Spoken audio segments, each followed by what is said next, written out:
Kembali dari dunia abadi. Audiobook Novel Silat. Episode 14. Deng Jianmin dan Cheng Shui Mei saling berpandangan. Cheng Shui Mei kemudian berkata, "Tuan Yuan, berdasarkan kesimpulan kami, penculikan istri Anda pasti ada hubungannya dengan putra Anda." Masih tertinggal. Yuan Shengshuan menatap Cheng Shui Mei dengan ekspresi tercengang sebelum bertanya. "Apa hubungannya dengan anakku? Dia hanya siswa biasa di sekolah menengah pertama Star City. Bagaimana mungkin dia ada hubungannya dengan penculikan ini?" Cheng Shui Mei tersenyum kecut sambil meminta maaf. Beberapa hari yang lalu, salah satu siswa SMA Star City First diculik di sekolah. Pelakunya adalah salah satu dari mereka. Putramu dan siswa lainnya mencoba menyelamatkan siswa itu dan menyingkirkan pelakunya. Akhirnya, mereka menyelamatkan siswa itu dan pelakunya dibunuh oleh mereka. Jadi, kami menyimpulkan bahwa penculikan ini adalah pembalasan mereka. Yuan Shengshuan berteriak dengan ekspresi tidak percaya. "Tidak. Ini tidak mungkin. Bagaimana mungkin anakku yang membunuh seseorang?" Cheng Shui Mei berkata, "Sejujurnya, orang yang membunuh pelaku itu bukanlah putramu, melainkan siswa lain." Yuan Shengshuan mengeluarkan ponselnya dan hendak menelepon Yuan Chuling. Tiba-tiba dia menyadari sesuatu dan segera melihat ke arah 4 pengawal besar itu. Dengan nada yang dalam dia berkata, "Kalian semua cepatlah ke sekolah menengah pertama Star City dan bawa anakku ke sini. Ingatlah, kalian harus memastikan keselamatannya." "Ya." Keempat pria itu segera pergi. Sekolah menengah pertama Star City. Tang Xiu melihat apartemen yang berantakan di gedung perumahan itu. Perasaan puas tiba-tiba muncul di hatinya. Dia pada dasarnya tidak pernah peduli dengan masalah sepele seperti ini dalam 10.000 tahun hidupnya di dunia abadi. Dia memiliki banyak orang di bawah komandonya untuk menyediakan semua yang dia butuhkan. "Ah, tidak." Raut wajah Tang Xiu tiba-tiba berubah. Ia menyadari bahwa pandangan dan pola pikirnya telah berubah drastis. Sikap apatisnya terhadap segala hal telah berubah. Namun, sekarang, setelah ia menjadi manusia biasa lagi, ia juga terpengaruh oleh berbagai emosi seperti layaknya orang biasa. Di dalam ruangan di lantai atas, si waria mengambil cermin sambil jari-jarinya yang besar, putih, dan adil mencubit dan mengamati Yuan Chuling di kelas 10 melalui teropongnya. "Kamu bilang bocah Tang itu sudah pergi. Sejak dia meninggalkan sekolah hari itu, dia belum kembali. Mungkinkah bocah itu takut karena insiden yang disebabkan oleh saudara ketiga?" Ke-10 jari pria berkacamata tanpa bingkai itu menari-nari di atas keyboard, hanya menyisakan satu bagian layar video yang buram. Puluhan layar monitor ditampilkan di layar laptopnya, yang memperlihatkan semua kamera pengawas di sekitar Star City First High School. Sepertinya dia sudah berhasil menembus sistem pemantauan polisi untuk lalu lintas kota. Dia hanya anak nakal. Dia tidak pernah mengalami hal besar karena dia pusing dan takut setelah melihat darah. Bocah Tang itu hanya idiot otak yang rusak. Biarkan saja dia dan jangan buang waktu kita pada orang yang tidak penting. Aku hanya ingin tahu, kapan orang-orang tolol dari Biro Keamanan Publik itu akan mundur dan berhenti memantau sekolah." Pria waria itu tertawa. Polisi-polisi tolol itu sudah menyelidiki sekolah itu 4 kali dalam 2 hari ini. Astaga, setiap kali aku melihat kekecewaan bodoh di wajah mereka, aku benar-benar ingin tertawa beberapa kali. Percayalah.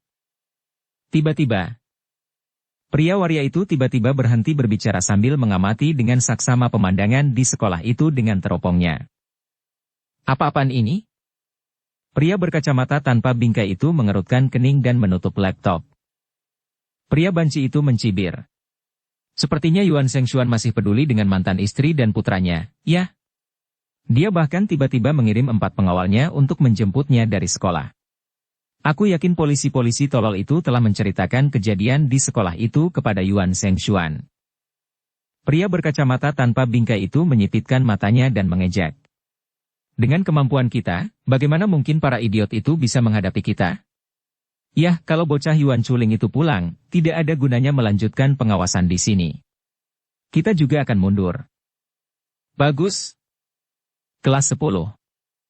Yuan Chuling sedang bermain dengan pensil karbonnya karena bosan. Dari waktu ke waktu, pandangannya menyapu keluar jendela. Ia datang ke kelas 10 terutama karena Tang Xiu ada di sini. Namun, Tang Xiu malah membolos beberapa hari ini, meninggalkannya sendirian tanpa ada yang bisa diajak mengobrol. Yuan Chuling, keluar! Guru yang bertanggung jawab di kelas, Han Qingwu, muncul di luar pintu kelas. Yuan Chuling terkejut sesaat. Kemudian, dia berdiri dan berjalan ke arahnya. Saat hendak bertanya, raut wajahnya tiba-tiba berubah, karena dia melihat 4 pengawal ayahnya berada di belakang Han Qingwu bersama Cheng Shuimei yang mengenakan seragam polisi. Dia juga tahu bahwa Cheng Shuimei adalah kapten divisi kepolisian kriminal dan secara khusus bertanggung jawab untuk menyelidiki kasus-kasus penting. Pasti ada kecelakaan. Dan ini harus berhubungan dengan keluarganya. Yuan Chuling, ibumu telah diculik. Ikutlah dengan kami ke ayahmu. Cheng Shuimei memimpin dan berbicara. Yuan Chuling tersentak dan segera bertanya. Siapa yang melakukannya? Cheng Shuimei menjawab. Ayo pergi. Aku akan memberitahumu di jalan. Di gedung tempat tinggal, Tang Xiu yang baru saja membersihkan ruang tamu untuk tinggal sementara di tempat ini, mendapati 2 penjahat di lantai atas sedang berkemas dan bersiap meninggalkan apartemen. Sudah waktunya untuk membersihkan ancaman-ancaman ini. Tanpa ragu, dia segera melacak mereka dari belakang. Bab 59, Sarang Tua. Tang Xiu diam-diam mengikuti di belakang kedua penjahat itu. Dia bisa melihat bahwa mereka sangat berhati-hati dan sangat waspada. Jika dia tidak didukung oleh indera spiritualnya, akan sangat sulit untuk membuntuti mereka. Hah? Mereka membawa mobil? Tang Xiu diam-diam merasa kesal. Melihat kedua pria itu menaiki Volkswagen, dia dengan cepat mengingat nomor plat mobil itu saat mereka melewatinya dengan kecepatan tinggi. Dia kemudian bergegas ke pintu depan gedung perumahan dan cukup beruntung karena dia menabrak taksi saat keluar dari area perumahan. Adik kecil, kamu mau pergi kemana? Pengemudi gendut itu dengan riang menoleh dan bertanya. Tang Xiu menyipitkan matanya saat dia menggunakan indera spiritualnya untuk menemukan bahwa mobil kedua penjahat itu akan segera keluar.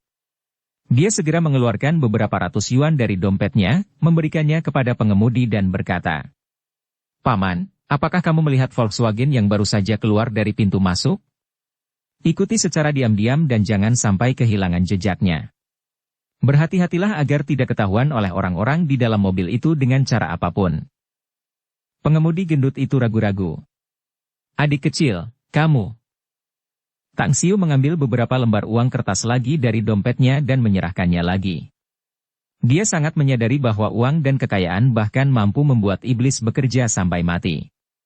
Terlepas dari masyarakat tempat dia tinggal sekarang atau saat dia berada di dunia abadi, prinsip ini adalah kebenaran yang paling benar dan benar-benar berguna. Berhasil. Pengemudi gendut itu menggertakkan giginya sambil mengangguk dan berkata, Adik kecil, tenang saja. Kakak tua ini sering diminta untuk membantu membuntuti orang lain. Sekarang ini, tidak hanya pria yang berselingkuh, tetapi wanita juga punya kekasih gelap. Ah, tidak disangka pria dan wanita seperti ini yang sudah puas dengan hidup, bermain-main tanpa tujuan dengan membabi buta. Mulut Tang Xiu berkedut dan melengkung ke atas. Dia cukup geli dan puas dengan kesalahpahaman semacam ini. Mengikuti kata-kata sopir taksi, dia sengaja berpura-pura marah. Jika wanita menjijikkan di dalam mobil itu benar-benar berselingkuh, aku harus benar-benar mematahkan kakinya yang seperti anjing. Mendengar hal itu, kekhawatiran dalam hati pengemudi gendut itu pun sirna. 10 menit kemudian, alis Tang Xiu berkerut. Jarak antara kedua mobil itu hanya 30 atau 40 meter, namun, meskipun pengemudi taksi sangat berhati-hati, pengemudi Volkswagen di depan tetap waspada seperti sebelumnya. Paman, pelan-pelan saja dan menjauhlah dari mobil itu. Pengemudi gendut itu ragu-ragu. Adik kecil, apakah kamu benar-benar berpikir jernih? Kita bisa kehilangan mereka jika mobilnya terlalu jauh. Tang Xiu menjawab. Paman, tenang saja. Kita tidak akan pernah kehilangan mereka. Pengemudi gendut itu tertawa lalu berkata sambil tersenyum. Adik kecil, kamu tidak punya SIM, kan? Saya pengemudinya, kok kamu lebih percaya diri daripada saya? Tang Xiu tersenyum, tetapi dia tidak mengatakan apa-apa. Indera spiritual yang dimilikinya seperti keterampilan curang dalam kehidupan. Dengan keterampilan seperti itu di era baru abad ke-21 ini, wajar saja jika dia memiliki kepercayaan diri. Beberapa menit kemudian, senyum di wajah pengemudi gendut itu segera menghilang. Sambil melihat lampu lalu lintas di persimpangan jalan di depannya, dia tersenyum kecut.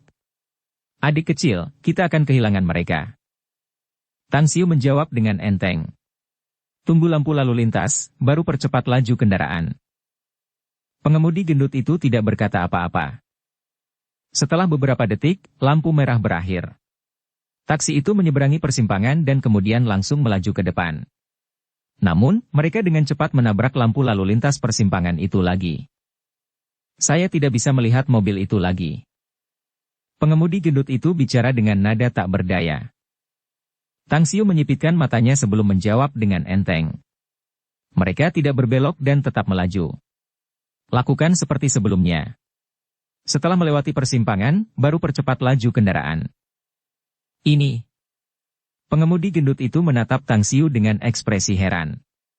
Ia ingin bertanya bagaimana Tang Xiu bisa tahu tentang hal itu? Persimpangan berikutnya. Tang Xiu berbicara dengan nada yang dalam. Paman, bersiaplah untuk berbelok ke kiri. Belok kiri? Pengemudi gendut itu memutar bola matanya dan diam-diam mengumpat dalam hatinya.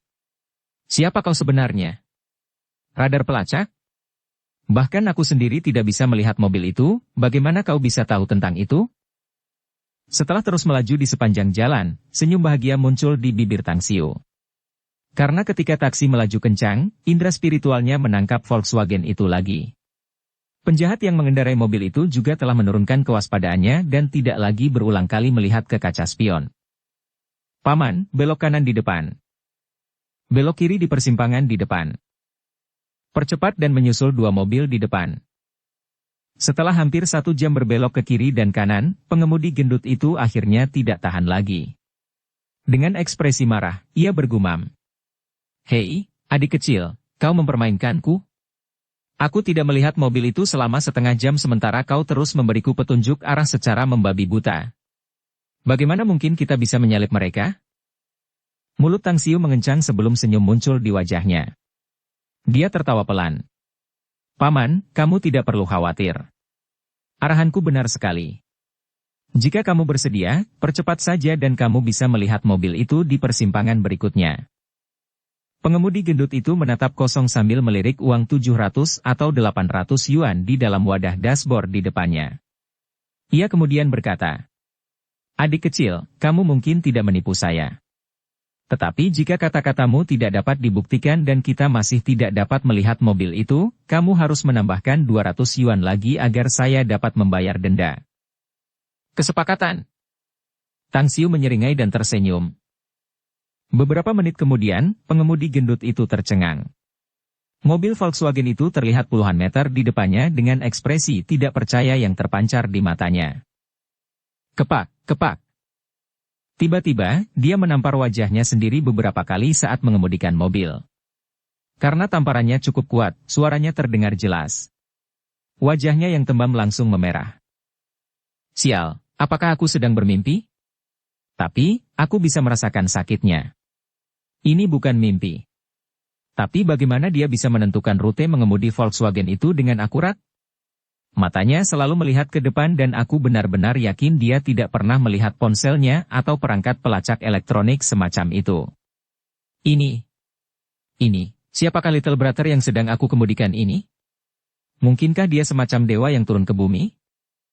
Tatapan mata pengemudi gendut itu saat melihat Tang Xiu dulu dan sekarang benar-benar berbeda. Setelah terdiam beberapa saat, dia tidak dapat menahan keinginannya untuk bertanya. Adik, jika aku memperlambat laju, apakah kamu masih dapat menentukan rute mobil itu? Tang Xiu menjawab. Tidak masalah, tapi mobilnya tidak boleh terlalu jauh. Mulut pengemudi gendut itu berkedut beberapa kali. Dia menoleh dan mengacungkan jempol ke arah Tang Xiu sambil berseru kagum. Hebat! Si tua gendut ini jarang mengagumi orang lain. Tapi aku benar-benar mengagumimu. Kau seperti dewa. Sial, jika semua orang sepertimu, mungkin perusahaan-perusahaan yang menjual alat pelacak elektronik itu akan bangkrut dan gulung tikar. Lebih dari 2 jam dihabiskan dalam penguntitan ini. Dari perkataan pengemudi gendut itu, Tang Xiu tahu bahwa mobil Volkswagen itu telah berputar balik dan melewati banyak tempat di distrik perkotaan. Beberapa di antaranya dilewati 2 kali. Akhirnya, taksi itu berhenti di dekat bengkel mobil yang bobrok. Adik kecil, apakah kamu yakin pacarmu belum mengetahuinya? Kewaspadaan dan kemampuan penanggulangannya terlalu tinggi. Meskipun aku sudah lama menjadi sopir taksi dan sangat mengenal jalan-jalan di Star City, jika bukan karena arahanmu, aku mungkin sudah tertinggal lebih dari 10 jalan darinya. Sopir gendut itu tersenyum kecut. Tang Xiu hanya tersenyum tipis. Ia lalu mengucapkan terima kasih kepada pengemudi gendut itu sambil menatapnya pergi. Kemudian, Tang Xiu berputar mengelilingi bengkel mobil sambil diam-diam mendekatinya dari belakang. Bengkel mobil itu sudah rusak parah. Bau busuk dan tak sedap tercium di mana-mana. Seorang pria jangkung bertubuh kekar berkeringat di sekujur tubuhnya yang penuh otot. Tangannya memegang perkakas perbaikan saat ia sibuk memperbaiki truk pickup. Sebagian besar sisi bangunan ditutupi kanopi. Ruang di dalamnya selebar beberapa ratus meter dan dipenuhi dengan onderdil mobil rusak yang terlihat di mana-mana. Di sudut paling dalam, korban penculikan, Zhao Jing, diikat dengan kain lap yang disumbat di mulutnya. Meskipun pakaiannya masih cukup rapi, beberapa jejak kaki besar terlihat di sana. Wajahnya bengkak dan memar, yang terlihat bahwa dia telah dipukuli. 2 orang yang menjaganya sedang minum minuman keras dan merokok. Banyak botol minuman keras kosong, serta bungkus rokok di atas meja di depan mereka. Selain itu, ada juga 2 senjata api dan beberapa pisau militer Mitsubishi bermata 3. Si mata 1, mereka berdua pasti bersenang-senang menonton di sana, bukan? Bagaimana kalau kita jalankan rencana kita untuk merekam video pemotongan anggota tubuh wanita jalang ini dan membedah organ dalamnya? Aku yakin sekali bahwa saat kita mengirim video itu ke Yuan Shengshuan dan Yuan Chuling, ekspresi ayah dan anak itu pasti sangat luar biasa. Sambil mengenakan kacamata hitam, lelaki bermata 1 itu menampakkan senyum kejam saat matanya menyapu pisau-pisau tentara Mitsubishi. Ia kemudian berbicara dengan nada dingin. Kali ini, tugas balas dendam untuk kakak ketiga jatuh ke tangan adik bungsu. Jangan tertipu oleh penampilannya yang seperti perempuan palsu. Teknik dan keterampilan pedangnya adalah yang terbaik di antara kita semua. Dan tebasan 360 bilahnya seperti mati tetapi hidup, bahkan aku juga sangat kesal. Wanita jalang sialan ini harus disiksa saat masih hidup dengan tebasan 360 bilah milik adik bungsu. Ledakan. Pintu gedung gudang itu ditendang hingga terbuka ketika lelaki berkacamata tanpa bingkai itu menenteng tas laptop dan melangkah masuk. Si waria juga mengikutinya dari belakang sambil menenteng tas travel besar. Yo, adik bungsu, kau sudah kembali. Bagaimana dengan peran pengawasanmu? Si waria melempar tas travel itu dan menjawab dengan ekspresi senang. Tentu saja, itu keren sekali. Sekelompok polisi terbelakang itu bolak-balik ke SMA Star City First selama 4 atau 5 kali. Tapi para terbelakang itu tidak menemukan apapun. Kau tidak tahu seperti apa wajah polisi-polisi terbelakang itu setiap kali mereka meninggalkan sekolah. Wajah-wajah mereka yang terbelakang itu seperti wajah orang tua mereka yang telah meninggal. Pria berkacamata tanpa bingkai itu menyingkirkan botol-botol minuman keras di atas meja. Ia meletakkan tas laptopnya di sana lalu berkata, sekarang si brengsek Yuan Chuling itu sudah ditangkap oleh polisi dan pengawal ayahnya. Adik perempuan termuda telah mengamati mereka melalui teropong dan Yuan Chuling pasti pergi ke tempat Yuan Shengshuan. Pria bermata 1 itu mengejek. Mereka pantas disebut keluarga, ya? Omong-omong, informan kita di Biro Keamanan Publik mengatakan bahwa Yuan Shengshuan sangat gelisah karena kejadian ini hampir membuatnya gila. Sayangnya, dia sebenarnya memiliki hati yang baik dan kuat. Serangan psikologis ini tidak menyebabkan dia terkena serangan jantung atau muntah darah dan meninggal secara tragis. Si Banci berkata, si bermata 1, kapan kita akan membedah jalang ini? Setelah kita membunuh jalang ini dan ayah serta anak Yuan itu, aku ingin menggorok leher si bocah Tang Xiu itu. Pria bermata 1 itu mengerutkan kening dan menjawab. Apa yang kau bicarakan tentang bocah Tang Xiu itu? Dia hanya seorang yang terbelakang. Kenapa kau membunuhnya? Kau juga tahu bahwa menurut informasi yang telah kami selidiki, dia bukanlah orang yang membunuh saudara ketiga. Pria banci itu menggelengkan kepalanya dan berkata, "Si bermata satu, aku akan benar-benar merasa tidak enak jika kita membiarkan bajingan Tang Xiu itu hidup." Si mata satu melambaikan tangannya dan berkata, "Baiklah, kau bisa membunuhnya nanti. Tugas untuk membedah wanita jalang ini adalah tugasmu, karena saudara keenam bertanggung jawab untuk merekamnya. Ingatlah bahwa kau harus mengambil gambar jarak dekat saat wajah wanita jalang ini menunjukkan ekspresi kesakitan. Aku ingin si bajingan Yuan Chuling itu merasakan sakit yang luar biasa, seperti jantungnya ditusuk pisau. Buat dia bersedih dan berharap lebih baik dia mati daripada hidup." Si waria memutar matanya. Dia membanting pantatnya ke kursi sambil memberi isyarat tangan ke kacamata tanpa bingkai dan berkata, "Kakak ke-6, jalang ini benar-benar jalang. Dia juga cantik dan bertubuh bagus. Mungkinkah kamu tidak ingin menusukkan penis jalanmu dan memperkosa jalang ini?" Pria berkacamata tanpa bingkai itu terkekeh dan berkata, "Haha, kakak ke-5 benar-benar mengerti aku." Sang waria mengumpat, "Bajingan, kau akan tahu kenapa aku dipanggil saudara ke-5." Bab 60, tidak lebih dari sekadar seorang idiot. Setelah mendengarkan dialog antara pria berkacamata tanpa bingkai dan waria itu, ketakutan yang kuat dan dahsyat membuncah dalam hati Zhao Jing, yang diikat dan dibuang di sudut. Dia telah menyaksikan kekejaman dan kebiadaban orang-orang ini. Pada hari ketika dia ditangkap dan dibawa ke sini, dia melihat seorang anak muda yang dirusak dan kemudian dipotong-potong. Setelah melihat pemandangan berdarah yang mengerikan itu, dia menyerah pada rasa takut untuk waktu yang lama sekarang. Dia berdoa. Dia berdoa agar suaminya Yuan Shengshuan atau polisi dapat menemukannya di sini dan menyelamatkannya. Namun, omongan orang-orang ini telah menghancurkannya dan mendorongnya ke jurang yang tak berdasar. Mulutnya tersumbat. Bahkan jika dia ingin berteriak dan mengumpat, dia tidak berdaya dan tidak punya cara untuk melakukan apapun. Dia hanya bisa melotot dengan mata pembunuh dan menatap tajam ke arah pria berkacamata tanpa bingkai, yang mendekatinya selangkah demi selangkah. Dalam 2 menit berikutnya, pria berkacamata tanpa bingkai itu menyeret Zhao Jing ke ruangan berikutnya. Itu adalah ruang pembedahan dan pemotongan, ruangan itu kacau balau. Noda darah serta berbagai macam alat pembedahan dapat terlihat di mana-mana di dalamnya. Sebuah alas spons penuh dengan kotoran diposisikan di sisi paling dalam saat Zhao Jing kemudian terlempar ke atas alas spons itu.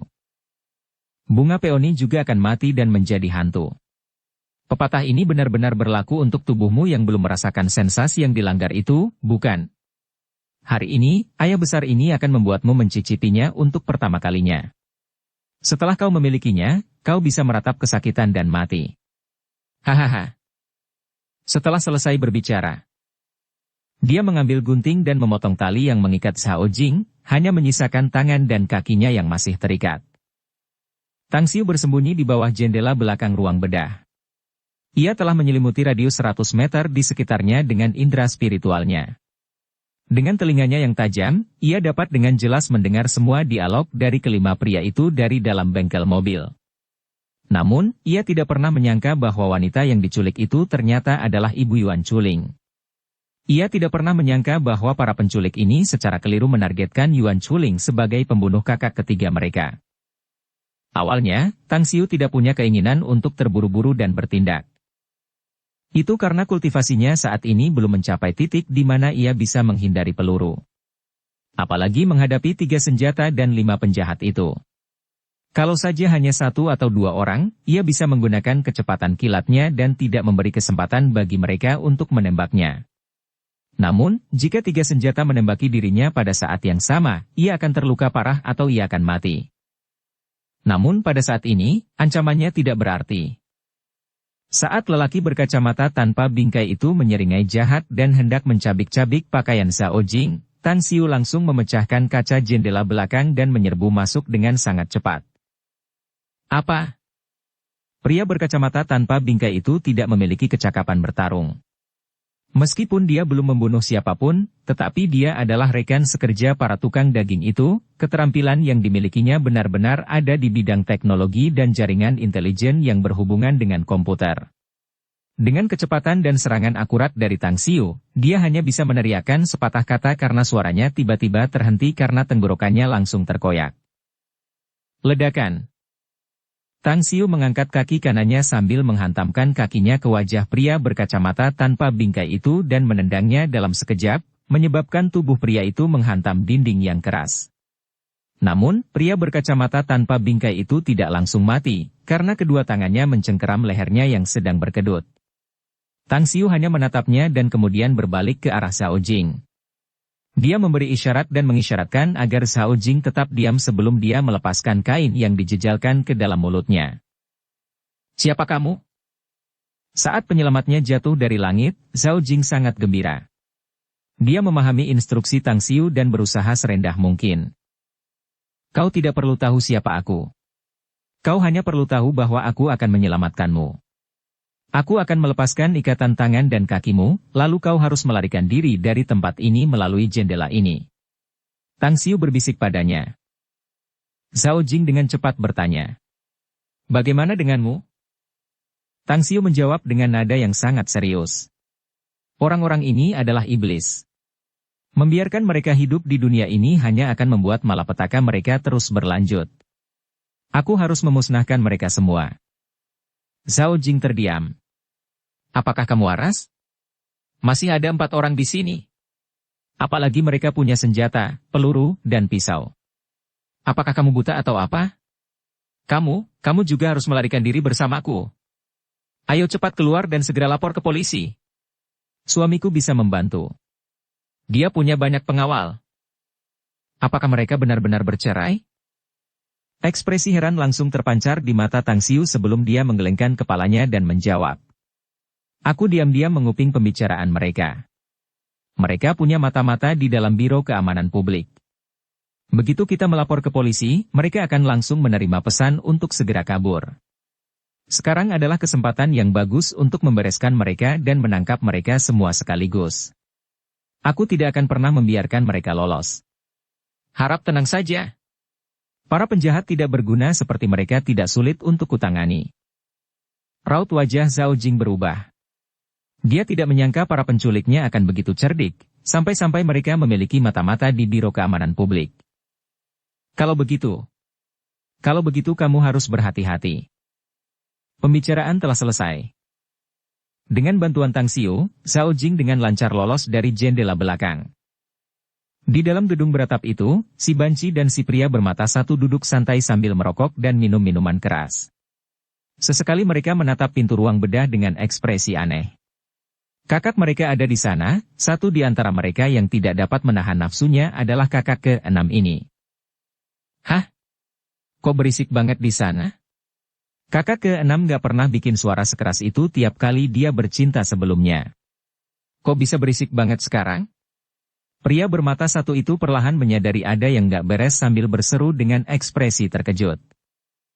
Pria waria itu tersenyum jahat dan berkata, "Kondisi kakak ke-6 sepertinya tidak baik. Dia hanya bisa bercinta secepat ini dan selesai. Jika aku benar-benar seorang wanita, aku pasti akan menolak bajingan gila dengan penis lembek seperti itu. Apa-apaan dengan penis 3 detik ini?" Namun, pria bermata satu itu sifatnya paranoid. Raut wajahnya berubah sangat serius saat dia menggelengkan kepalanya dan berkata, "Tidak. Ada yang tidak beres. Saudara keempat, ayo kita ke sana dan lihat." Pria bermata kabur itu mabuk. Dia berdiri dengan gemetar saat dia dengan mudah mengambil pistol di atas meja. Kemudian, dia berjalan sempoyongan bersama pria bermata satu itu menuju pintu ruang bedah. Ledakan. Pria bermata satu itu menendang pintu hingga terbuka sementara pria mabuk bermata kabur itu berjalan dengan angkuh menuju pintu. Penglihatannya masih kabur, tetapi saat pandangannya menangkap mayat pria berkacamata tanpa bingkai di lantai, pupil matanya langsung mengecil. Tubuhnya menegang dan menjadi tegang dalam sepersekian detik. Engah! Tiba-tiba sebuah pisau melesat dan menusuk jantung pria pemabuk itu. Ujung pisau itu bergerak dan menusuk jantungnya pada detik berikutnya. Pukulan-pukulan keras kemudian menyusul saat dadanya terkena pukulan, membuat tubuhnya terpental keluar pintu dan jatuh di depan pria bermata satu itu. Bajingan sialan! Ekspresi pria bermata satu itu berubah menjadi kegilaan dan kemarahan saat dia dengan cepat menyambar pisau tentara Mitsubishi bermata 3 dari pinggangnya. Dia menyapu tubuh pria mabuk itu dan kemudian bergegas menuju Tang Xiu. Pada saat yang sama, karena suara-suara itu, pria paruh baya yang kekar seperti burung phoenix juga mengambil pisau dan pistol dan kemudian bergegas maju. Kalian semua melebih-lebihkan diri kalian sendiri dan mencoba melakukan sesuatu yang mustahil, apalagi kalian melebih-lebihkan kemampuan kalian sendiri. Kultivasi Tang Xiu telah mencapai puncak penempaan vitalitas. Kekuatan dan kecepatannya telah melampaui batas orang biasa. Karena ranah seni bela dirinya, ia tidak memerlukan gerakan atau gaya khusus. Ia dapat dengan santai menggunakan gaya apapun dan mengeksekusinya dengan sempurna. Matanya yang tajam menatap tajam ke arah pisau tentara Mitsubishi yang dingin dan berkilauan saat ia menghindarinya dengan gerakan yang sangat cepat. Belati di tangannya kemudian menebas dan merobek pergelangan tangan pria bermata satu yang memegang pisau itu. Apa-apaan ini? Merasakan sakit yang menusuk dan tajam, pisau lipat Mitsubishi miliknya langsung jatuh saat pria bermata satu itu mundur dengan cepat. Dia sudah tahu identitas Tang Xiu. Namun dia pikir dia hanya bermimpi dan bingung karena dia mabuk. Itu karena dia percaya bahwa Tang Xiu hanyalah seorang idiot yang tidak punya otak setelah dia mengalami kecelakaan mobil. Jangan bergerak sialan! Lebih dari 10 meter jauhnya, pria waria itu mengarahkan moncong senjatanya ke Tang Xiu sambil berteriak dengan suara tegas. Tang Xiu mencibir saat tubuhnya juga melompat mundur pada saat yang sama. Tanpa ragu sedikit pun, dia kemudian bergegas keluar melalui jendela belakang ruang bedah. Kekuatannya belum cukup untuk menghindari peluru. Sebelum dia mencapai subtahap kedua tubuh tirani bintang, tahap penguatan kulit, dia tidak akan bertindak seperti orang bodoh yang mengira bahwa dia bisa berhadapan langsung dengan peluru. Pembunuhan dan serangan mendadak. Untuk menjadi abadi, ia pernah hidup dan melakukan tindakan kejam semacam ini di dunia kultivasi yang brutal. Bahkan di medan yang luar biasa dan situasi yang berbahaya dan tanpa harapan, ia mampu lolos dari kematian dan bertahan hidup. Di mana dia? Si banci dan si pria bermata satu berkumpul bersama. Mereka kemudian bergegas masuk ke ruang bedah dan langsung melihat kaca jendela belakang yang sudah pecah. Niat membunuh terpancar dari wajah si mata satu saat dia berbicara dengan marah. Kami memang menganalisis dan mempertimbangkan semuanya. Tapi tidak pernah sekalipun kami berpikir bahwa bajingan sialan itu akan menjadi ahli seperti itu. Sepertinya informasi yang kami dapatkan sebelumnya benar-benar kacau. Pria banci itu menatap kedua saudaranya yang sudah meninggal di lantai, kesedihan dan kemarahan membuat wajahnya berubah drastis. Kemudian, dia berteriak karena kebencian dan kepahitan. Si bermata satu, bukankah aku sudah memberitahumu bahwa bajingan Tang Xiu telah melihatku? Kau bilang kau pikir dia hanya bajingan idiot, bukan? Sekarang katakan padaku, siapa yang membunuh saudara ke-5 dan ke-6? Hah? Si bermata satu mengangguk dan menjawab. Ya. Aku tahu. Kami pikir kami sudah menyelidiki Tang Xiu secara menyeluruh. Dia menyesalinya. Dia sekarang penuh dengan penyesalan. Jika dunia memiliki obat penyesalan untuk dijual, dia pasti akan rela membelinya dengan segala yang dimilikinya.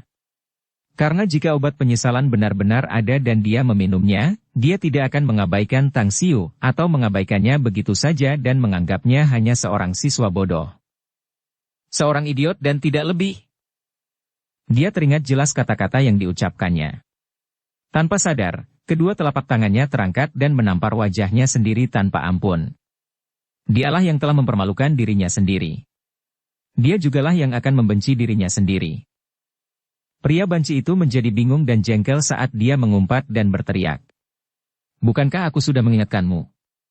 Tapi yang kau pikirkan hanyalah bahwa dia hanyalah orang tolol yang tidak berguna yang tidak akan pernah memiliki sedikit pun kekuatan untuk membunuh seekor ayam, kan? Apa yang sedang terjadi sekarang? Si idiot bajingan tidak berguna yang kau pikirkan itu baru saja membunuh saudara ke-5 dan ke-6? Tidak mungkin Tuhan yang menyelamatkan si Jalang Shaojing itu. Semakin banyak kata-katanya yang terucap, semakin dalam penyesalan yang dirasakan pria bermata satu itu. Matanya memerah saat melihat mayat kedua saudaranya di lantai. Dia bergegas keluar ke pintu dan berteriak dengan marah. Bajingan sialan Tang Xiu, keluarlah dan hadapi aku jika kau benar-benar punya nyali. Akan kutunjukkan padamu bahwa aku akan meledakkan nyalimu. Namun, selain balasan dari gema kosong, bahkan bayangan Tang Xiu pun tidak terlihat. Meskipun pria banci itu marah, dia tidak kehilangan akal sehatnya. Dia adalah orang yang paling rasional di antara semua saudaranya. Dia terus menjaga kewaspadaannya saat berjalan mendekati pria bermata satu dan berbicara dengan nada yang dalam. Si bermata satu, Tang Xiu bersembunyi dalam kegelapan, sementara kita berdiri terbuka dalam cahaya. Situasinya sekarang tidak menguntungkan kita. Saya percaya bahwa kita harus segera mundur. Bahkan setelah membalas dendam 10 tahun kemudian, balas dendam seorang pria sejati tidak akan pernah terlambat. Meskipun kita adalah penjahat, kita masih harus membuat rencana untuk membalas dendam. Sambil memegang pergelangan tangan yang terluka dengan tangannya yang lain, lelaki bermata satu itu berjalan ke dalam gedung beratap itu sambil berkata, "Kenapa aku harus takut padanya? Kita masih punya senjata. Hari ini, hanya bocah bajingan itu atau kita yang akan mati di sini. Sungguh memalukan untuk mundur begitu saja sekarang. Aku akan tinggal. Kita masih bertiga, bodoh sekali kalau kita takut padanya, kenapa harus takut padanya?" Pria setengah baya yang kekar dan kuat itu berteriak dengan marah. Mereka berdua benar-benar bodoh. Pria banci itu diam-diam mengumpat dalam hatinya. Ia teringat kejadian sebelumnya saat ia sedang mengawasi kelas 10 di sekolah menengah pertama Star City. Tang Xiu sedang menatapnya dari jarak 1000 meter. Tiba-tiba, sensasi dingin menyergap tubuhnya, dan suasana hatinya menjadi sedikit lebih berat. Jika, dan hanya jika, pada saat itu Tang Xiu benar-benar merasakan dan mendeteksinya dari jarak 1000 meter, maka dia sama sekali bukan orang bodoh, melainkan monster yang menakutkan. Dan bertarung dengan monster semacam ini sama saja dengan mencari kematiannya sendiri. Itu seperti mirip sekali dengan nasib saudara ketiga, 5 dan 6, persis sekali. Bab 61, apakah kamu manusia atau hantu? Si banci ingin mundur, tetapi dia sangat menyadari kepribadian si mata satu. Begitu dia memutuskan sesuatu, dia tidak akan pernah mundur. Dia ingin menyelamatkan hidupnya, dan ini berarti dia harus mencari kesempatan untuk melarikan diri sendirian. Selama dia bisa lari dari Tang Xiu, di dunia sebesar ini, dia bisa pergi kemana saja. Jika mereka mati di sini, belum terlambat untuk membalas dendam dan menghapus dendam terhadap Tang Xiu nanti, setelah dia bergaul dengan orang-orang kuat lainnya. Ledakan. 10 meter dari ketiganya, sebuah suara ditransmisikan dari tumpukan suku cadang mobil. Di sana. Raut wajah mereka berubah, dan mereka menjadi sangat waspada. Mata mereka terkunci pada sumber suara. Si bermata satu memberanikan diri dan memberi isyarat kepada dua rekannya yang lain saat ia berjalan ke samping, sementara tangan kirinya memegang pisau tentara bermata tiga saat ia berjalan ke arah suara itu. Mereka tidak menyadari bahwa ada sepasang mata yang sedang mengintai mereka di balik dua rangka mobil yang berjarak 10 meter di depan mereka. Kakak tertua bermata satu, 2 tinju tidak akan menang melawan 4 tangan. Kita punya 3 pisau dan 2 senjata. Meskipun bocah itu kuat, dia bukan tandingan kita. Raut wajah lelaki kekar itu ganas karena niat membunuh yang mengerikan terpancar darinya, seolah-olah mampu menyedot dan melahap jiwa. Di antara mereka semua, dialah yang memiliki kecakapan bertarung paling hebat.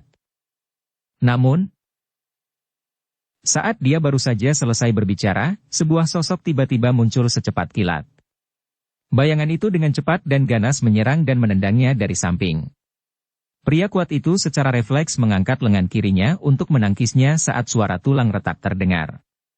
Pada saat yang sama, sebuah belati bergerak dalam lintasan aneh dan menusuk ketiak lengan kirinya. Ah! Teriakan melengking yang dapat membuat darah orang menjadi dingin, melolong. Niat membunuh yang kuat terpancar dari Tang Xiu. Pertarungan tangan kosongnya dan prosesnya sangat tajam dan terampil. Dia mencabut pisau dari ketiak orang kuat itu dalam sekejap dan meninju tubuh orang kuat itu dengan kuat saat pisau itu melesat lurus ke arah pria bermata satu dan waria itu. Sialan! Raut wajah si mata satu berubah drastis saat dia berusaha keras menghindari hantaman tubuh pria kuat itu. Dia mengacungkan pisau militernya dan menusuk Tang Xiu dengan ganas. Dia tidak yakin bisa menangkis pukulan tajam Tang Xiu, tetapi dia yakin bahwa selama dia bisa menjerat Tang Xiu, waria itu akan menembak Tang Xiu dengan pistolnya. Bang bang bang. Waria itu memang menembak Tang Xiu. Namun, tembakannya tergesa-gesa dan dapat dihindari dengan mudah oleh Tang Xiu. Pria bermata satu itu tidak pernah menyangka bahwa pria waria itu akan berlari cepat ke arah pintu dan mengejarnya, meninggalkannya di belakang. Gerakan Tang Xiu yang tidak terduga dan sifatnya yang suka mengelak serta pembunuhannya yang brutal, membuatnya sangat takut. Adik bungsu, kamu. Sebelumnya, memanfaatkan gerakan menghindar Tang Xiu untuk menghindari peluru, pria bermata satu itu melesat maju dengan cepat. Namun, dia tidak pernah menyangka bahwa saudara angkatnya akan meninggalkannya dan melarikan diri sendirian. Pada saat ini, kebenciannya terhadap waria yang berkhianat dan meninggalkannya jauh lebih besar daripada kebenciannya terhadap Tang Xiu. Tang Xiu juga tidak menyangka bahwa waria itu akan memilih untuk melarikan diri saat ini. Jika dia tidak melarikan diri, akan lebih sulit untuk menghadapi ketiganya. Tapi sekarang, Tang Xiu tersenyum dingin. Dia dengan cepat menjatuhkan pria kuat yang sudah terluka parah dan pria bermata satu dengan serangan cepat dan kuat, meninggalkan mereka dengan luka fatal. Dia tidak boleh melarikan diri. Tang Xiu menendang seorang pria bermata satu, membuatnya pingsan. Kemudian, ia bergegas maju dan mengejar waria yang melarikan diri itu. Dalam pengertian spiritualnya, pria waria itu telah berlari sekitar 50 hingga 60 meter di depan dan tidak terlalu jauh. Dia berlari cepat dan mengejar. Jarak di antara mereka semakin dekat. Si banci yang berlari di depan menoleh dengan panik, ekspresi terkejut terlihat di wajahnya saat melihat kecepatan Tang Xiu yang luar biasa. Pada saat yang sama, dia juga mengutuk dua orang tidak berguna yang bahkan tidak memberikan perlawanan yang layak. Mobil. Matanya berbinar. Tiba-tiba dia berlari ke depan, ke arah Volkswagen. Setelah dia masuk ke dalam mobil, dia langsung menyalakan mesin dan mengunci pintu mobil. Selamat tinggal. Saat mobil mulai melaju, waria itu tertawa dengan cara yang provokatif ke arah Tang Xiu. HM. Tang Xiu mendengus dingin dan melemparkan belati itu dengan cepat. Dengan kekuatan lengan 1.500 kg, belati itu menembus kaca di depan kursi pengemudi dan mengenai leher waria itu dengan tepat. Ledakan.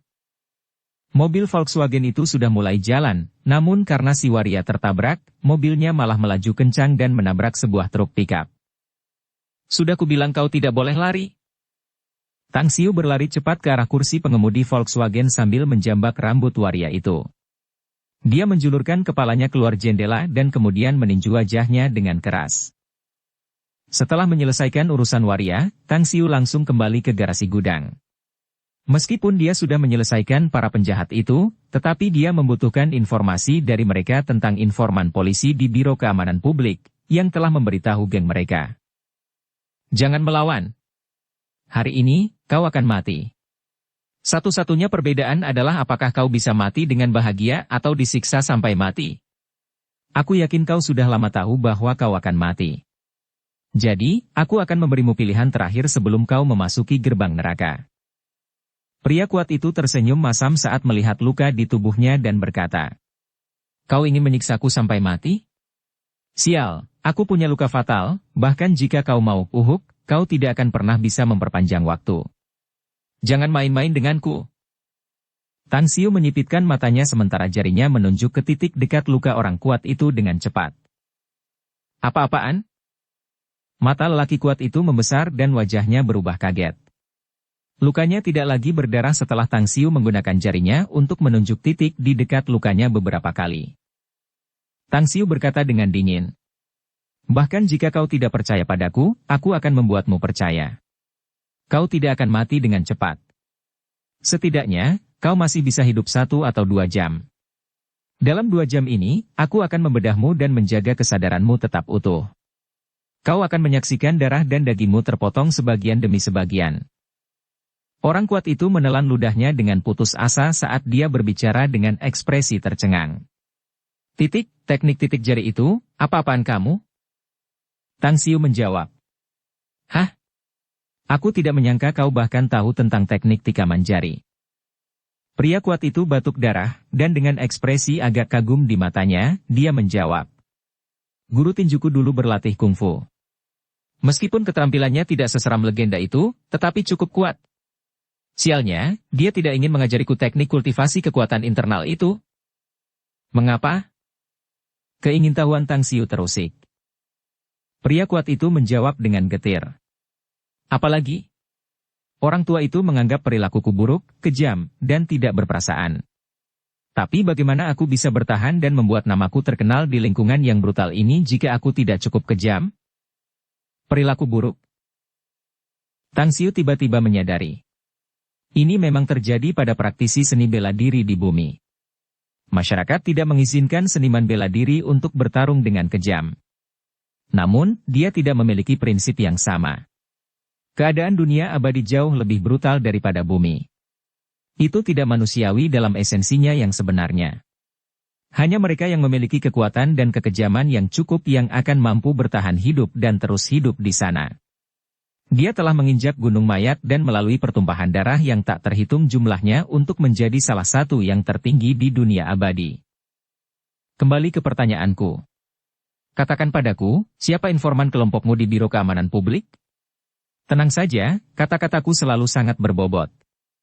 Selama kau mengatakan yang sebenarnya, aku tidak akan membiarkanmu menderita. Dengan ekspresi putus asa, lelaki kuat itu menjawab. Pemenangnya selalu menjadi raja, karena aku pernah kalah darimu, aku akan memberitahumu. Tapi kau harus berjanji satu hal padaku. Tang Xiu menjawab dengan acuh tak acuh. Kamu tidak memenuhi syarat untuk membicarakan kondisi denganku. Orang kuat itu berbicara terus terang. Jika kau ingin membunuhku, bunuh saja aku, kau punya kesempatan itu. Tapi setidaknya dengarkan aku sebelum aku mati, jadi aku tidak punya keluhan terhadap hidup dan mati dengan tenang. Tang Xiu mengerutkan kening. Dia tidak ingin membuang waktu di sini. Zhao Jing telah diselamatkan, dan dia yakin bahwa Zhao Jing telah melapor ke polisi. Tidak akan lama lagi sejumlah besar polisi akan bergegas ke tempat ini. Setelah kembali ke dunia ini, dia sangat menyadari bahwa pembunuhan adalah melanggar hukum, meskipun itu dilakukan untuk menyelamatkan orang lain. Meskipun orang-orang yang dia bunuh sangat jahat dan merupakan pelanggar hukum berat, tetapi dia tetap akan terlibat, dan itu akan memberinya banyak masalah. Katakan saja kondisimu. Tang Xiu menjawab dengan acuh tak acuh. Dengan ekspresi getir dan cepat, dia berkata, sebenarnya, itu bukan syarat. Itu hanya permintaanku. Kakak tertua bermata satu dan aku juga sama, kami ditakdirkan untuk celaka. Namun, saat kami meninggal, aku berharap saat kau punya waktu nanti, kau bisa pergi ke utara, ke kota Phoenix. Nenek kakak tertua masih hidup di sana dan sekarang menjadi satu-satunya anggota keluarganya. Tang Xiu berkata, lalu apa yang kau inginkan dariku? Saya telah menyimpan lebih dari puluhan ribu uang tunai. Jika Anda bertemu nenek si mata satu, berikan padanya. Aku berjanji padamu. Tang Xiu mengangguk. Manusia pada dasarnya selalu memiliki dua sisi. Tidak peduli siapapun, apakah mereka kejam dan jahat sepanjang hidup mereka, mereka akan tetap memiliki titik lemah di lubuk hati mereka. Seperti dirinya, dia telah membunuh banyak orang sampai-sampai dia bisa disebut sebagai pembunuh berdarah dingin. Namun, orang yang paling dia khawatirkan dan rindukan adalah ibunya. Pria kekar itu lalu mengangguk dengan berat. Li Tao, informan kita di bagian informasi Biro Keamanan Publik, Li Tao. Tang Xiu tidak berbicara lagi. Dia mengambil pisau lipat Mitsubishi yang tergeletak di tanah dan langsung membunuh orang kuat itu dengan cepat. Kemudian, dia membangunkan si mata satu. Kamu, apa-apaan kamu? Si mata satu terbangun dari pingsannya. Ia kemudian melihat lelaki kuat itu telah tewas sebagai mayat waria yang telah dibuang begitu saja. Jantungnya langsung jatuh ke jurang karena dingin yang amat sangat. Tang Xiu berkata, katakan padaku, siapa informanmu di Biro Keamanan Publik? Kebencian yang amat sangat memenuhi mata si mata satu saat dia meraung dengan gila. Temukan dia dalam mimpimu yang menyebalkan itu. Tidak akan kukatakan. Kau tunggu saja. Meskipun kami sudah mati, kami akan melakukan segala cara untuk membalas dendam. Cepat atau lambat hutang darah ini akan dibayar dengan nyawamu. Tang Xiu berkata dengan dingin. Kota Phoenix Utara, nenekmu. Apa? Si bermata satu menatap Tang Xiu dengan ekspresi tidak percaya saat gelombang ketakutan melanda seluruh saraf di tubuhnya. Tak seorang pun di gengnya tahu tentang neneknya, kecuali. Tetapi, bagaimana bisa bajingan di depannya ini tahu tentang itu? Kau, apa-apaan kau ini? Kau manusia atau hantu? Dengan ekspresi merenung, Tang Xiu tersenyum pada satu mata dan kemudian berbicara. Bahkan jika hantu telah pergi ke surga, jika aku mau, aku masih bisa memusnahkan hantu-hantu itu. Bab 62, Kabar Baik. Kota Bintang Kaisar Emas, Distrik Villa. Raut wajah Yuan Shengshuan muram karena kecemasan dan kegelisahan memenuhi hatinya. Zhao Jing telah diculik sejak lama dan bahayanya semakin besar. Dia membenci para penculik itu dan juga membenci ketidakmampuannya dan polisi. Bahkan tidak ada sedikit pun petunjuk mengenai keberadaan Zhao Jing. Dia telah memastikan bahwa para penculik istrinya berada dalam kelompok yang sama dengan pembunuh gila yang membajak sekolah menengah pertama Star City. Dia juga telah menebak dengan benar bahwa mereka menculik istrinya untuk membalas dendam. Xiaoling, bisakah kamu menghubungi teman sekelasmu? Yuan Shengshuan menatap putranya yang berulang kali menelepon dan bertanya dengan ekspresi yang dalam dan khawatir. Dengan ekspresi dan nada getir, Yuan Chuling menggelengkan kepalanya. Aku tidak bisa menghubunginya. Dia menutup teleponnya. Ayah, Tang Xiu meninggalkan sekolah hampir bersamaan dengan saat ibu diculik. Apakah menurutmu ada kebetulan tentang hal itu? Yuan Shengshuan masih terdiam. Namun, pandangannya beralih ke Direktur Biro Keamanan Publik Deng Jianmin dan Kapten Polisi Kriminal Cheng Shuimei, yang masih belum pergi. Kemungkinannya sangat kecil. Zhao Jing diculik di dekat kantornya, karena saat itu Tang Xiu masih sekolah. Jarak antara kedua tempat itu sekitar puluhan kilometer. Kecuali Tang Xiu memiliki pandangan jauh ke depan, hampir tidak mungkin kejadian itu ada hubungannya dengan penculikan Zhao Jing. Lagi pula, dia hanya seorang siswa SMA. Deng Jianmin menjawab dengan suara yang dalam dan rendah. Yuan Shengshuan kemudian berkata, tapi, Tang Xiu juga hilang. Apakah polisi sudah mencarinya? Dia sudah hilang selama 2-3 hari dan kamu belum menemukannya, kan? Cheng Shuimei menjawab. Ini memang aneh. Kami telah mengirim seseorang ke rumahnya dan menanyakannya. Dia belum kembali ke rumah, bahkan ibunya tidak tahu keberadaannya. Dering-dering-dering. Ponsel Yuan Shengshuan tiba-tiba berdering. Raut wajahnya berubah saat ia berlari ke meja kopi dan meraih ponselnya. Melihat nomor telepon yang tidak dikenalnya, ia tiba-tiba mengerutkan kening. Jawab. Deng Jianmin segera mengikuti dan berbicara. Yuan Shengshuan menekan tombol jawab dan mengaktifkan mode pengeras suara. Ia kemudian berbicara dengan nada yang dalam. Saya Yuan Shengshuan, siapa ini? Suamiku, ini aku, Zhao Jing. Mata Yuan Shengshuan langsung menyipit dan berteriak keras. Apa? Jing Er. Kamu benar-benar Jing Er? Kamu di mana? Cepat beritahu aku. Suamiku, aku sedang naik taksi sekarang dan sedang bergegas ke rumahmu. Aku menggunakan telepon sopir taksi. Jing Er, kau. Apakah para penculik itu membebaskanmu? Apakah kau tahu bahwa aku hampir gila karena mengkhawatirkanmu? Suamiku, para penculik terkutuk itu tidak membebaskanku. Ada orang lain yang menyelamatkanku. Ah ya, cepat kirim orang ke bengkel mobil terbengkalai di Jalan Awan Merah Tua di distrik Damai dan Tenang. Penyelamatku masih di sana. Jangan panggil polisi dulu, penyelamatku bilang ada informan di kantor polisi. Deng Jianmin dan Cheng Shuimei terkesiap. Mata mereka menunjukkan ekspresi yang sulit dipercaya. Ada informan di kantor polisi? Bagaimana ini bisa terjadi? Tiba-tiba mereka menyadari bahwa para penjahat itu bisa mendapatkan berita sebelum polisi memburu mereka karena mereka selalu bisa melarikan diri sebelum polisi tiba. Mungkinkah benar-benar ada mata-mata di kantor polisi? Yuan Shengshuan melotot marah ke arah Deng Jianmin dan Cheng Shuimei. Dia kemudian berbicara dengan nada yang dalam dan marah. Aku akan segera memberitahu semua orang untuk bergegas ke bengkel mobil itu. Jing Er, kamu di dalam taksi, kan? Di mana posisimu sekarang? Beritahu aku nomor plat mobilmu, aku akan mengirim seseorang.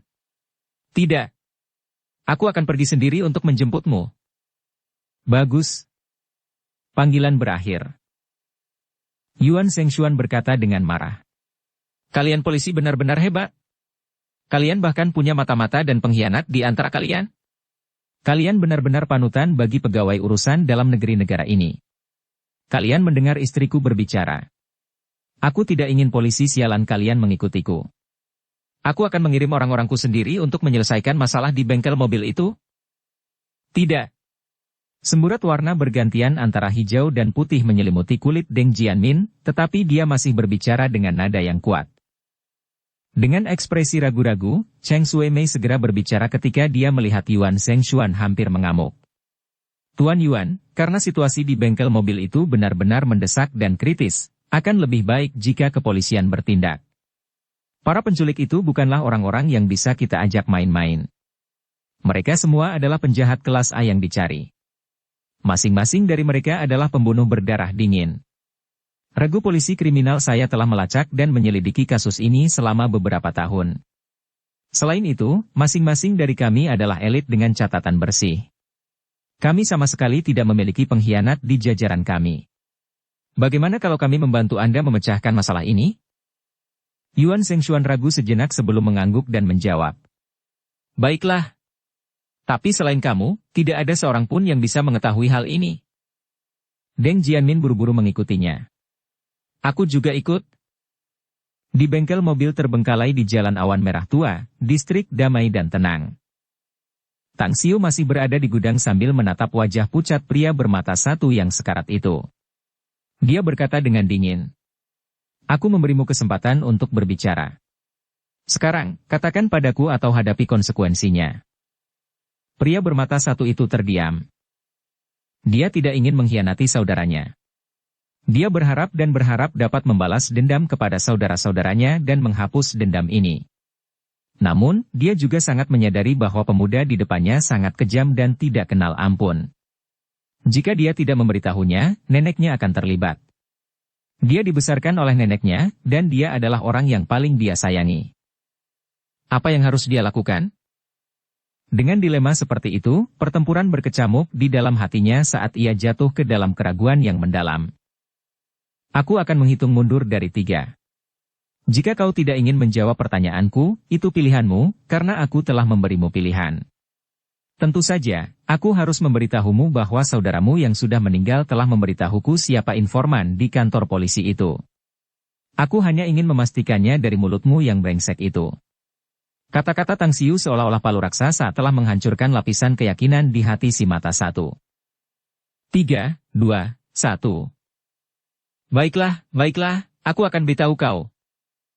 Rasa sakit menusuk hati si mata satu, tetapi dia tetap memilih untuk melindungi neneknya di saat-saat terakhir. Tang Xiu berkata dengan dingin. Siapa itu? Si mata satu menggertakkan giginya dan berkata. Ini Li Tao, dan dia adalah wakil kepala bagian informasi Biro Keamanan Publik. Itu benar-benar dia. Tang Xiu mencibir. Dia menggorok leher si mata satu dengan pisau tentara Mitsubishi dan menusuk jantungnya. Setelah membunuh si mata satu, dia menggali lubang di sudut paling pojok tembok, lalu mengambil kantong plastik berisi uang kertas dan langsung pergi.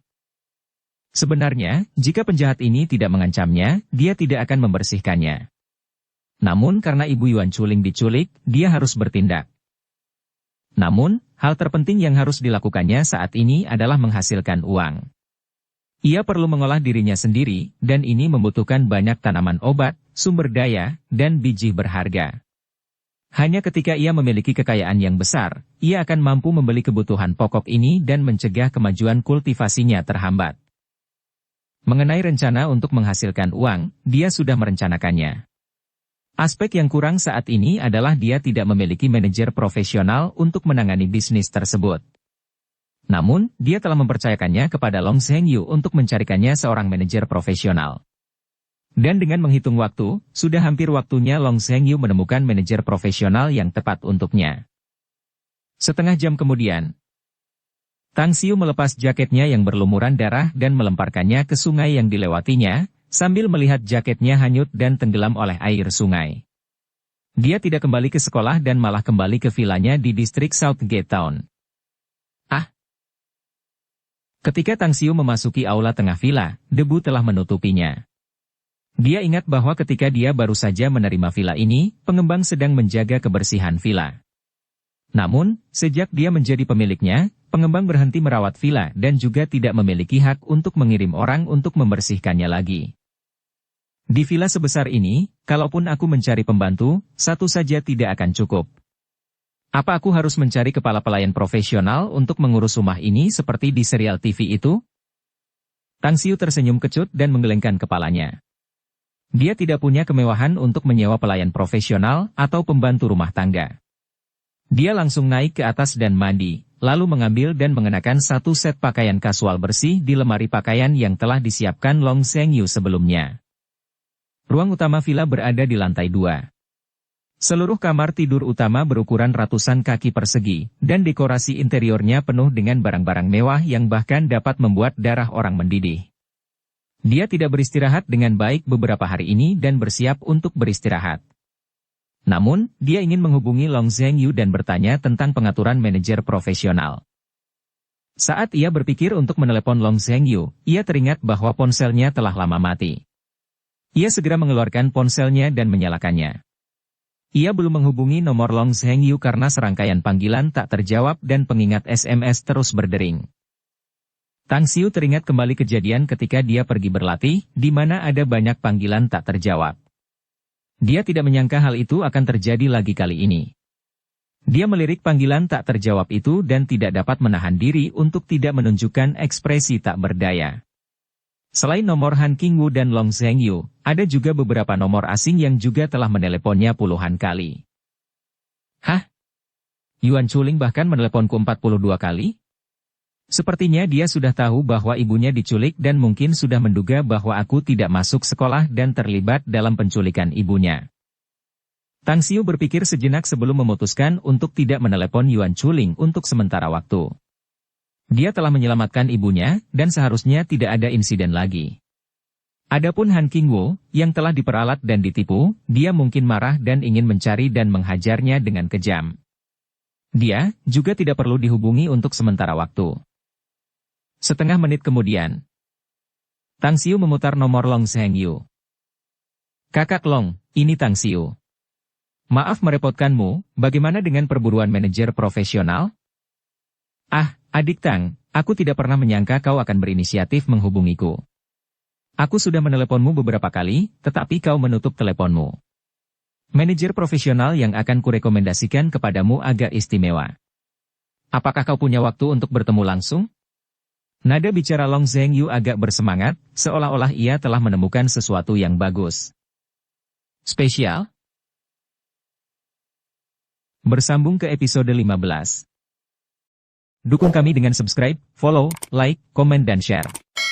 Terima kasih.